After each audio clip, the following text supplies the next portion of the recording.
কখনো মমতা ব্যানার্জি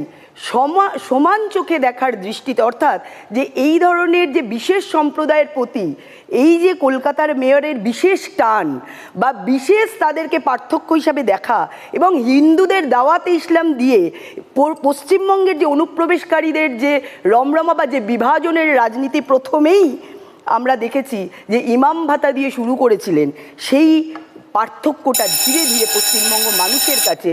একদম গেঁথে দিয়েছেন। তো স্বভাবতই বিভিন্ন ধরনের বিভাজন একজন অভিভাবিকা হিসাবে, একজন নেত্রী হিসাবে সবাই মমতা ব্যানার্জিকে ভেবেছিলেন যে এই যে 34 বছরের অপশাসন, শিল্প চলে গেছে, শিক্ষার একটা প্রজন্ম পঙ্গু করে দিয়েছে, বিভিন্নভাবে এই যে পশ্চিমবঙ্গের যেভাবে আমরা বলতাম যে সিপিএম তৃণমূলকে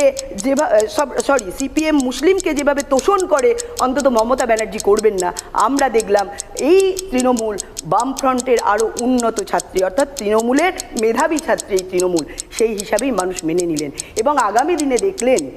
যে যাহাই সিপিএম তাহাই আরও উন্নততর তৃণমূল। সেই জন্য মানুষ এই তৃণমূলের থেকে বেরোতে চাইছে, মানুষ সুশাসন চাইছে,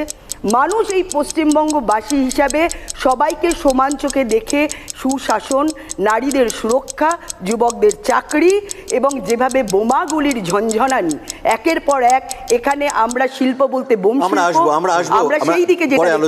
মানুষ তার থেকে বেরিয়ে আসতে চাই।